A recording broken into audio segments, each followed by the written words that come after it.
நினைத்தாலே முக்தி தரக்கூடிய திருவண்ணாமலை அண்ணாமலையார் கோவில் திருக்கார்த்திகை தீபத் திருவிழா டிசம்பர் 4ஆம் தேதி தொடங்கி வெகு விமர்சையாக நடைபெற்று வருகிறது.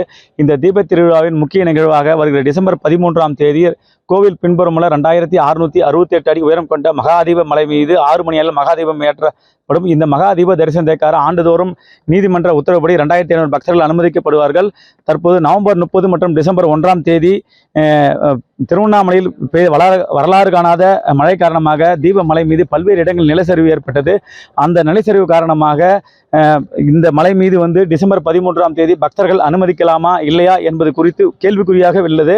தமிழக அரசு சார்பில் புவியியல் வல்லுநர்களை கொண்ட ஒரு குழு அமைக்கப்பட்டு அந்த குழுவானது தற்போது திருவண்ணாமலைக்கு வருகை தந்து மலை மீது ஆய்வை மேற்கொண்டு வருகிறது.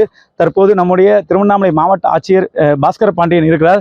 அவர் நம்ம மலை மீது ஏறி இந்த குழுவோடு ஆய்வு செய்து வருகிறார். அவர்கிட்ட கேட்போம். சார், இந்த தீபத் திருவிழாவின் போது 2500 வழக்கமாக நம்ம அனுமதிப்போம் மலை மீது. இப்போ என்ன நிலைமையில் இருக்குது? அந்த குழுவானது என்ன பண்ணிட்டு இருக்காங்க? அது அனுமதிக்கப்படுமா சார்? கடந்த வாரம் பெய்த பெஞ்சால் புயலின் காரணமாக இங்கு ஒரு நிலச்சரிவு அண்ணாமலையார் மலையில் ஏற்பட்டிருக்கின்றது.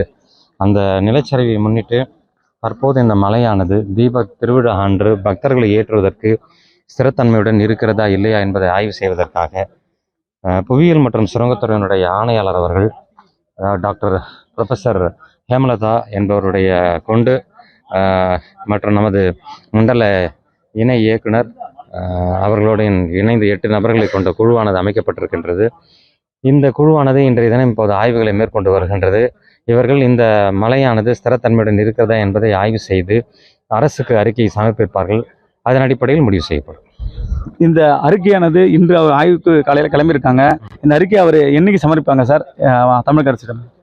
அறிக்கையை நாளைக்குள் சமர்ப்பித்து விடுவார்கள். அதன் அடிப்படையில் நடவடிக்கை மேற்கொள்ளப்படும். குறிப்பாக இந்த புவியியல் வல்லுநர் கொண்ட குழுவானது தற்போது இன்று ஆய்வு செய்த அறிக்கை தமிழக அரசிடம் நாளை சமர்ப்பிக்கப்படும் என தகவல் தெரிகிறது.